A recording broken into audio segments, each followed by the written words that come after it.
क्या आपने कभी सोचा है कि नवरात्रि का पहला दिन इतना विशेष क्यों माना जाता है?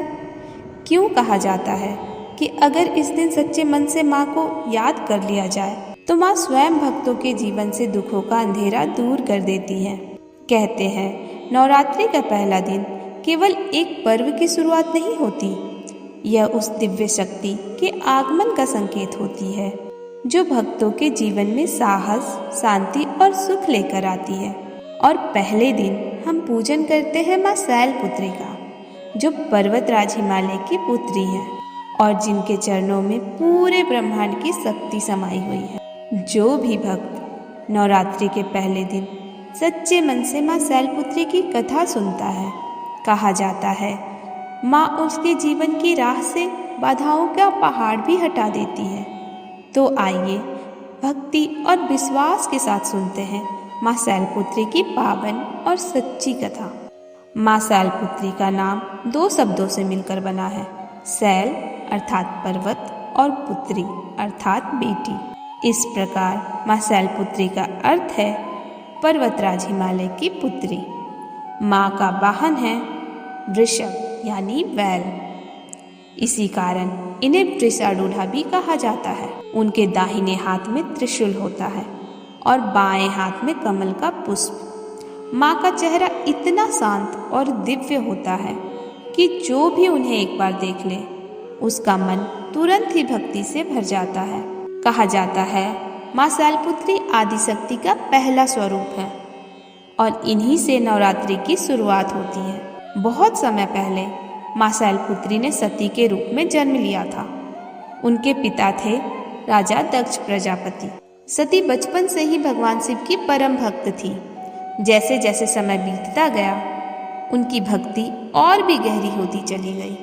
सती के मन में केवल एक ही इच्छा थी कि वे अपने आराध्य भगवान शिव को ही पति के रूप में प्राप्त करना चाहती थी। उनकी तपस्या इतनी कठिन और सच्ची थी कि अंततः भगवान शिव को भी उनकी भक्ति के सामने झुकना पड़ा। और एक दिन भगवान शिव और माता सती का विवाह हो गया। पूरा ब्रह्मांड उस दिव्य विवाह का साक्षी बना।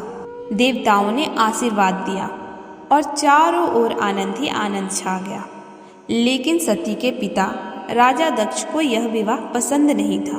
उन्हें भगवान शिव का वह स्वरूप अच्छा नहीं लगता था। एक दिन राजा दक्ष ने एक विशाल यज्ञ का आयोजन किया। उन्होंने पूरे ब्रह्मांड के देवताओं को बुलाया, लेकिन जानबूझकर भगवान शिव और माता सती को निमंत्रण नहीं दिया।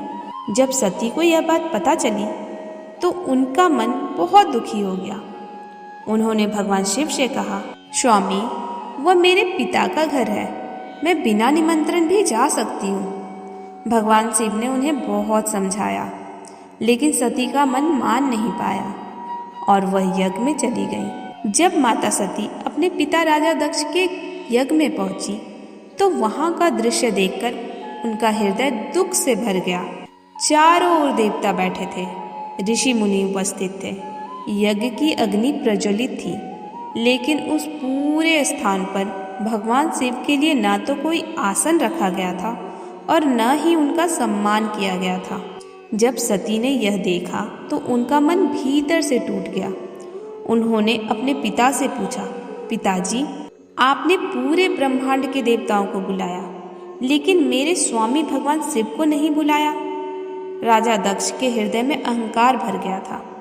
उन्होंने कठोर शब्दों में कहा, तुम्हारा वह शिव जो शमशान में रहता है, जिसके शरीर पर भस्म लगी रहती है, वह इस यज्ञ के योग्य नहीं है। ये शब्द सुनकर माता सती का हृदय मानो चीर दिया गया हो। उन्हें लगा कि उनके स्वामी का अपमान उनका अपना अपमान है। उनकी आंखों से आंसू बहने लगे और उसी क्षण उन्होंने मन में संकल्प लिया, जिस शरीर से ऐसे पिता के घर में जन्म लिया हो और जो मेरे स्वामी का अपमान करे, मैं उस शरीर को अब और धारण नहीं कर सकती। माता सती यज्ञ की अग्नि के सामने बैठ गई और योग शक्ति से अपने शरीर का त्याग कर दिया। उस क्षण पूरा यज्ञ स्थल कांप उठा। देवता भी स्तब्ध रह गए। जब भगवान शिव को यह समाचार मिला तो उनका हृदय शोक और क्रोध से भर गया। उन्होंने अपने जटाओं से वीरभद्र को उत्पन्न किया। वीरभद्र ने जाकर राजा दक्ष का यज्ञ नष्ट कर दिया और तब भगवान शिव माता सती के शरीर को उठाकर पूरे ब्रह्मांड में घूमने लगे। उनका दुख इतना गहरा था कि पूरी सृष्टि तंत्र डगमगाने लगी। तब भगवान विष्णु ने अपने सुदर्शन चक्र से माता शरीर के टुकड़े कर दिए, जो पृथ्वी पर विभिन्न स्थानों पर गिरे और वही स्थान आगे चलकर शक्तिपीठ कहलाए। समय बीतता गया। एक दिन पर्वतराज हिमालय के घर एक दिव्य कन्या ने जन्म लिया। जब वह कन्या जन्मी तो पूरे महल में एक अद्भुत प्रकाश फैल गया। ऋषि मुनियों ने कहा, यह कोई साधारण कन्या नहीं है, यह स्वयं आदि शक्ति का अवतार है, क्योंकि यह पर्वत की पुत्री थी। इसलिए उनका नाम रखा गया शैलपुत्री। माता शैलपुत्री बचपन से ही बहुत तेजस्वी और दिव्य थी। उनकी आंखों में अद्भुत करुणा थी और उनके चेहरे पर एक अद्भुत शांति। जब माता शैलपुत्री बड़ी हुई तो एक बार फिर उनके मन में भगवान शिव के प्रति गहरा प्रेम जागा। उन्हें अपने पिछले जन्म की स्मृति अंदर ही अंदर महसूस होने लगी। तब उन्होंने एक बार फिर भगवान शिव को पाने के लिए कठोर तपस्या की। उनकी तपस्या इतनी गहरी थी कि अंततः भगवान शिव प्रकट हुए और इस बार भगवान शिव ने उन्हें अपने जीवन साथी के रूप में स्वीकार कर लिया। इस प्रकार माता शैलपुत्री ही आगे चलकर माता पार्वती बनी। नवरात्रि के पहले दिन का महत्व। नवरात्रि का पहला दिन माता शैलपुत्री को समर्पित होता है। कहा जाता है, जो भक्त इस दिन सच्चे मन से माँ का स्मरण करता है उसके जीवन में नई ऊर्जा और नई शुरुआत आती है। माँ शैलपुत्री भक्तों को देती हैं साहस, स्थिरता, आत्मविश्वास और जीवन में आगे बढ़ने की शक्ति।